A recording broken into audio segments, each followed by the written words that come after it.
입맛의 절정 정수를. 오래된 친구를 만났을 때 먹는 게 다 먹고 싶을 때 너무 배고파서 아, 아니야 2% 부족해. 내가 어디까지 만족해 하니 인사했어. 방송도 끝날 것 같다 이러고 6년을 사셨는데 차오? 아, 차오. 이럴 때 먹지. 요리사가 요리는 안 하고 말만 합니다. 아나운서가 말은 안 하고 요리만 봅니다. 작가가 글은 안 쓰고 주둥이만 털고 있네요. 이럴 땐 먹지. 아니 우리 인사할 때마다 두 분은 왜 이렇게 축 처져서 하세요? 나 혼자만 너무 근데 스타트가 토니오가 느릿느릿하니까 나도 모르게 느려지네. 나 혼자만 상큼하잖아 항상. 아니 저는 신경 쓰지 마세요.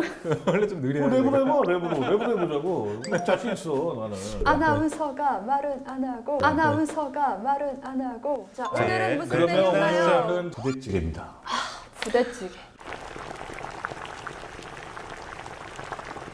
언제 어떨 때 먹으면 가장 좋을 것 같으세요? 아 저는 다 먹고 싶을 때 너무 배고파서 아, 다 먹고 싶을 때 막 고기도 먹고 싶고 막 면도 먹고 싶고 뭐 이것저것 다 먹고 싶을 때 저는 부대찌개 먹습니다. 저도 약간 비슷한 게 뭔가 짭짤한 게 땡길 때 캔맛의 절정 정수를 느낄 수 있는 게 부대찌개가 아닐까 저는 그건 생각을 맞는 하거든요. 말이죠. 예. 저는 개인적으로 오래된 친구를 만났을 때 먹는 게 바로 부대찌개라고 생각을 해요. 오 왜요? 편하잖아요. 언제 어디서나 먹을 수도 있고 어떤 걸 넣어도 뭐 편하게 먹을 수 있는. 자 이 부대찌개 역사는 다들 대충은 알고 계시지 않나요? 그 역사는 토니오가 설명해 줄 겁니다. 어떻게 생각하세요? 부대찌개 역사. 제가 알기로는 뭐 이제 네. 군대에서 만들어졌지 않을까? 미군 네, 부대에서. 저 워낙 오래됐고 그렇게 알고 있으니까요. 미군 부대에서 흘러나온 여러 가지 이제 부산물들이라고 해야 하나요? 받아서 근처에 있던 식당에서 이렇게 요리를 하면서 만들어진 걸로 저는 알고 있는데 맞습니까? 맞아요. 6.25 전쟁 이후에 굉장히 많이 힘들었잖아요. 그렇죠. 그래서 서민들의 생활이 거의 뭐 폐에도 이렇게 피폐할 수가 없었거든요. 당장 먹을 게 없고 막 이런 시기였는데 그 당시에 이제 미군 부대들 주변에 가면은 통조림 햄들, 뭐 채소들 이런 것들 음식물 쓰레기죠 거의. 그렇죠, 그렇죠. 그런 것들을 이렇게 모아가지고 그냥 먹으면 또 이제 못 먹으니까 이제 모양 형태를 조금 둥글게 만들려고 이제 찌개로 만들고 탕으로 만들고 이렇게 먹던 게 부대찌개의 시작이라고들 합니다. 전쟁 직후에는 군부대들이 대부분 다 이 북쪽 그렇죠, 군사분계선 그렇죠. 가까이에 다 인접해 있었기 때문에 그 중에서 이제 의정부 지역 뭐 이런 지역들에 많이 있었기 때문에 그래서 이야기를 하고 의정부 있습니다. 부대찌개가 유명해진 거군요. 네, 의정부에서 네, 시작이 네, 돼서. 네. 그러면 그 당시에는 부대찌개 모습이 어땠어요? 지금 우리가 아는 딱 그 부대찌개 모습이었어요? 잡탕이라고 보시면 돼요. 그냥. 아, 좋다. 네, 그냥 그거를 맑은 국물로 먹어보세요. 그 음식물 쓰레기를. 들어가겠어요? 아유, 못 먹죠. 못 먹잖아요. 네. 그러니까 거기에 이제 묵은 김치도 넣고 고춧가루도 풀고 고추장도 풀고 이렇게 해서 먹었던 거죠. 아까 말씀하셨잖아요. 북쪽에 의정부가 유명했다 하는데 북쪽이 아닌 그 중간 지역 송탄? 거기 부대찌개도 굉장히 유명합니다. 마찬가지예요. 송탄에도 미군 부대가 있죠. 있었잖아요. 네. 의정부 부대찌개하고 송탄 부대찌개하고 큰 차이점은 사실은 없어요. 차이점이 있는 부대찌개를 얘기하라고 하면은 그 존슨탕이라는 이야기 들어보셨어요? 네, 잘 네, 알죠. 네. 존슨 내 친구는 존슨. 부대찌개 영어 이름이 네. 존슨탕 아니에요?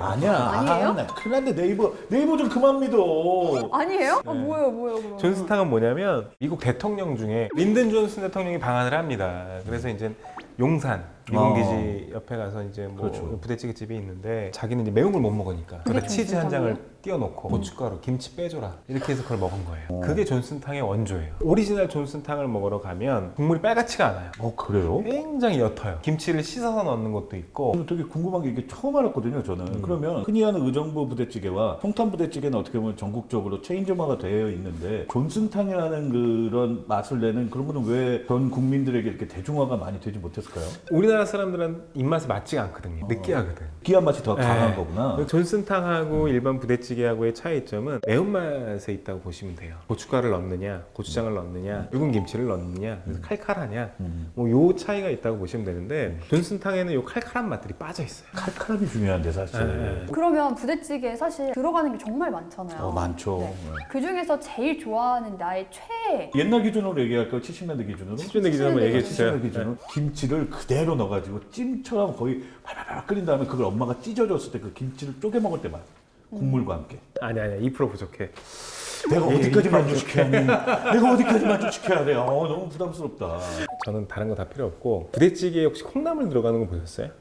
콩나물 들어가면 부대찌개가 아니지. 아니에요. 부대찌개에 콩나물을 넣고 많이들 끓였어요 옛날에는. 진짜요? 그럼요. 예. 이 국물 맛을 내는데 그 고기 육수나 구하기 힘든 식재료인 뭐 해산물이나 이런 식재료 이외의 식재료가 있다면 단연 콩나물이거든요. 그래서 콩나물을 콩나물 넣고 끓였다고? 육수에서 나오는 맛이 어. 사실은 부대찌개 바탕이 되었을 수도 있다고 이야기할 정도로 콩나물이 부대찌개에서 굉장히 중요한 역할을 했습니다. 그럼 지금보다 훨씬 시원한 맛이 많이 났겠네요. 기가 막혀요. 얇은 콩나물이 들어가면 또 안 돼. 얇은 콩나물은 사실은 끓이고 육수를 내고 나면 어떻게 되겠어요? 쪼라들고 그 정도. 쪼그라드는 거죠. 근데 찜용 콩나물은 그 형태가 살아있어요. 아삭아삭하게 먹을 수 있어요. 아삭아삭하게 먹을 수가 있어요. 약간 요즘 부대찌개는 다 좋은데 먹으면 약간 그 텁텁함이 있거든요. 네. 근데 아마 이 콩나물이 들어간 부대찌개는 그 텁텁함이 좀 없지 않을까. 그럼 해장용이 되겠네 거의. 해장용이라기보다도 거의 뭐 종합 예술품에 가까운 형태의 맛이 나와요. 그러면 우리가 지금 부대찌개 얘기를 네. 이렇게 해보고 있는데 유럽이든 외국에 이런 부대찌개 같은 형태의 요리가 있나요? 없죠. 사실 이 스튜에 햄을 넣는 경우가 있기는 해요. 네네. 근데 햄이 그 스팸을 넣는 건 아니고요. 살시체라든가 살라미라는 것들이 있어요. 이렇게 수제 햄 같은 것들을 스튜에 넣는 경우들은 덜어 있습니다. 오히려 이게 역설적으로 생각한다면 그만큼 우리나라 문화를 정말 표현을 잘해낸 음식 아니겠습니까? 맞아요. 맞습니다. 이걸 정말 세계에다 알릴만한 문화 아니겠습니까, 사실은. 그리고 진짜 외국인들 입맛에도 잘 맞는 것 잘 같은 맞고. 게 TV 프로그램 있잖아요. 네네네네. 거기서 외국인들이 한국 음식 먹으면서 리액션 보는 게 또 재미가 있단 말이에요. 그 부대찌개를 먹었을 때 반응이 굉장히 좋더라고요. 일단 첫 번째로는 우리가 그렇게 안 먹는 스팸을 이렇게 국에 넣어 먹는다는 거에 처음에는 반신반의하면서 끓여요. 네네. 먹어보고 헉, 너무 맛있다는 거죠. 저도 그거 봤어요. 이걸 이렇게 맛있게 먹을 수가 있냐? 아미찌개라고 불러요. 거기서는 아미찌개. 너무 맛있다. 진짜 막 스팸을 사가야겠다 이런 얘기까지 하는 거 보면서 이 부대찌개도 나중에 이 한식의 세계화의 메뉴에 한번 넣어봐도 좋지 않을까? 당연히 들어가야 합니다. 거기다 라면까지 나중에 넣으면 그렇죠. 진짜 라면이 맛있잖아요. 들어가야죠. 라면 얘기하니까 갑자기 또 생각나는데 그러면 우리가 부대찌개에 요런 재료 하나 좀 넣었으면 좋겠다. 저는 부대찌개 육수를 바지락으로 한번 뽑아보면 어떨까? 육수에 바지락을 뽑아본다. 네, 바지락으로 뽑으면 예술일 것 같고요. 오징어 좀 썰어갖고 넣어도 오징어, 이야. 예술일 것 같아요. 오징어 찌개처럼 끓이는 거예요. 아예 오징어 찌개처럼. 네, 그러면 엄청 맛있을 것 같다는 생각이 들어요. 나 살짝 친구였어. 나 지금 그죠, 레벨 3까지 올라왔어. 네, 5가 네. 최고인데 3까지 올라왔어. 그리고 거기 조금 더 욕심을 내면, 그러니까 뭐 마라탕 많이 드신다고 했잖아요. 저 마라탕 매니아 네, 또. 라면 대신에 이런 납작당면 같은 것들 그런 거 넣고 건두부 국물이랑 건두부. 같이 이렇게 떠먹으면은 이야. 항상 부대찌개를 먹을 때마다 케찹 맛이 난다고 느끼거든요. 네네. 토마토를 그냥 진짜 좀 썰어서 으깨서 넣어봐도 될것 같아요. 진짜? 그것도 괜찮겠다. 토마토 스튜랑 의외로 부대찌개 맛이 굉장히 흡사해요. 그 텁텁한 맛보다는 약간 그 감칠맛이 더 많이 살아나거든요. 토마토를 직접 넣으면 그 부대찌개의 짠맛보다 감칠맛이 더 살아나지 않을까. 굉장히 그런 일리가 있는 생각을 얘기예요. 해봤어요. 네. 토마토를 넣는 거는 또 이게 영양학적으로도 굉장히 좋은 게 뭐냐면요.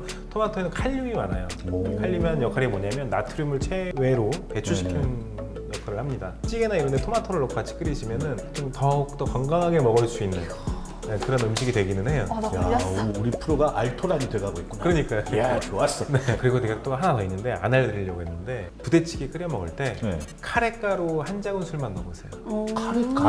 가루? 예술입니다. 그 카레 향이 어떤 나는 게 맛일까? 아니라 약간 그 뭔가 국물도 또 걸쭉해지면서 굉장히 진하고 깊어져요. 부대찌개가 갖고 있는 그 모든 장점들을 이렇게 막 업시켜주는 그런 식재료예요. 맞아. 카레가루가 은근히 약간 마법의 가루 예, 역할을 카레가루가 얼마나 많은 그 향신료들을 그렇죠. 갈아놓은 거예요. 네네. 부대찌개하고 정말 좋습니다. 야, 이거는 한번 메모할 만하네요. 괜찮다, 카레가루. 괜찮다. 요거 제가 봤을 땐 적어 놓습니다. 오늘 저녁에 왠지 해주실 것 같아요. 여보, 방송 보고 있지? 카레가루. 자, 그럼 이쯤에서 우리 네. 이럴 때 뭐 먹지? 부대찌개는 어떨 때 먹으면 좋을지? 저는 이럴 때가 아니고 오늘 먹겠습니다. 말 방송 나오네. 끝나고 바로 가서 카레가루와 함께 아내와 함께 제 딸과 함께 부대찌개를 먹겠습니다. 저는 뭔가 이 부대찌개가 우리의 아픈 역사를 갖고 있다는 거 오늘 새삼 좀 깨닫거든요. 뭔가 인생 진짜 안 풀리고 피곤하다 싶을 때 회사 상사한테 막 너무 잔소리 듣고 너무 피곤하고 다 짜증나고 와 진짜 열받아 세상 만사 다 피곤해 이럴 때 그래 어떻게든 이 힘든 상황을 이겨나가보자 으쌰으쌰 좀 힘을 내면 좋지 않을까. 저는 이 도저히 뭘 먹어야 될지 모를 때 다 먹고 싶어. 그럴 때는 부대찌개 강추를 해드리고요. 네. 솔직히 말씀드리면 저 지금 배고파가지고 아무 아무 생각도 안 들려고 하고 있어요. 진짜요? 당 떨어졌구나 이제. 당 떨어졌어. 그러면 이거 빨리 끝내고 저희 네. 요 부대찌개에다가 요 그러니까요. 좋아요. 예, 빨리 부대찌개 먹으러 가요. 그렇게 하도록 하죠. 예. 세상 모든 순간을 요리하는 시간. 이럴 때 뭐 먹지? 제 아는 그 미국인 중 한 명도 부대찌개 먹으라고 하면 처음에 기겁을 했다라는 거예요. 여기 스팸이 왜 있어? 맞아 맞아. 스팸을 왜 넣어? 전투식량. 막 놀랬다는 거예요. 근데 외국 애들은 스팸을 또 그렇게 잘 안 먹는다고 하더라고요. 안 먹어요. 왜냐면 스팸은 말 그대로 비상식량인 거예요. 어. 전투식량, 군인용. 그거를 왜 먹어 근데? 그 스팸이라는 거는 햄 맛 그냥 어떤 음식물이거든요. 근데 우리나라는 명절 되면 서로 주고받아. 그거를 스팸 맞아. 선물 세트 TV에 나온 나오고. 외국인들이 깜짝 너무 웃긴 거예요, 놀라더라고요. 진짜. 명절에 이 스팸을 선물로 해준다. 어. 너 같으면 어떻겠냐? 라면은 아니 어떻게 스팸을 선물할 수가 있냐고. 무시하냐고.